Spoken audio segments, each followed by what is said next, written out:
এদিকে সেপারেট আছে, আগে কাগজে যে সেপারেট দেওয়া হয় এগুলো উঠাইয়া তারপর কয়েল খুলে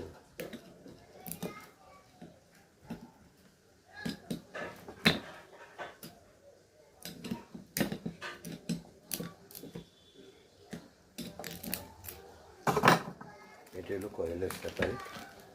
এই সেপারেট পেপার যেটা আমরা কয়েল তার দোকানের পর আমরা দিই।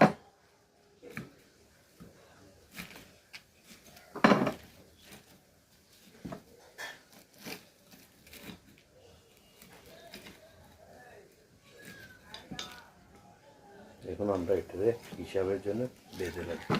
সবসময় প্রত্যেকটা মোটর খোলার সময় আমি এইসব এই খোলার টাইমে এইসব গার্ড গুনতে হয়, আর এই কয়েলগুলি এক সাইড খুললে তারপর বেঁধে রাখতে হয়।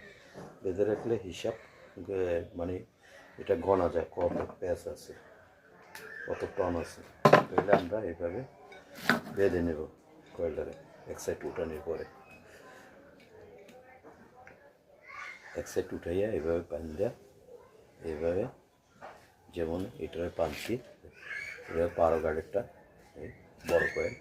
এখন আবার ছোটো কয়েলটা 10 গার্ডের ইয়ে কয়েলটা এটাকে খুলতেছি।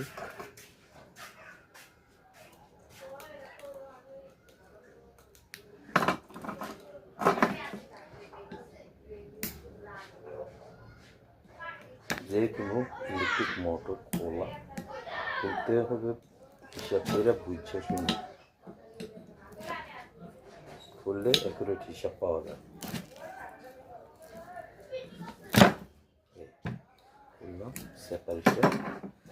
সেপারেটটা খোলার পরে এই সেপারেটটা খোলা হচ্ছে। খোলার পরে এখন আস্তে আস্তে কয়েলগুলি উপরের থেকে তারগুলি বাইরে আসবে।